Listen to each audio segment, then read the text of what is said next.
je me suis juste amusé quand même à faire la liste des comportements dangereux de Maëva Guénam, et on va voir si c'est juste parce qu'elle fait pas mes interviews qu'on relaie ce type de comportement, ou si c'est parce que sur Agen, on estime que c'est important d'informer le public qui regarde ce type de comportement sur les réseaux sociaux.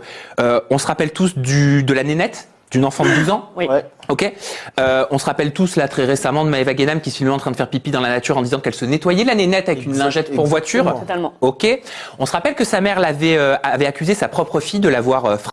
Story qui avait été postée donc par sa mère sur les réseaux sociaux pour que Maëva finalement dise que sa mère, du fait d'avoir perdu son travail, avait pété un plomb et que tout ce qu'elle avait dit sur sa propre fille était faux. Est-ce qu'on parle des publicités il y a quelques mois pour le CPF, oui. de la promo, de la médecine esthétique en communiquant des dates et des villes dans lesquelles passe une injectrice étrangère? Est-ce qu'on parle de Maëva Guénam mise en cause dans les injections de Luna Sky qui auraient été faites sur son lit à Dubaï?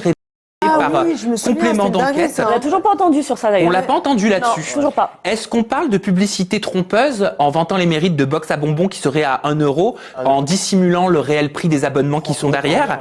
Est-ce qu'on parle du fait que Maëva Guénam encourage sa communauté à investir dans des projets très flous comme les NFT sans préciser que les investissements doivent être réfléchis et comportent des risques? Est-ce qu'on parle des publicités de trading? Est-ce que c'est de tout ça, Maëva Guénam, dont tu n'as pas envie qu'on parle? Est-ce que c'est ça que tu considères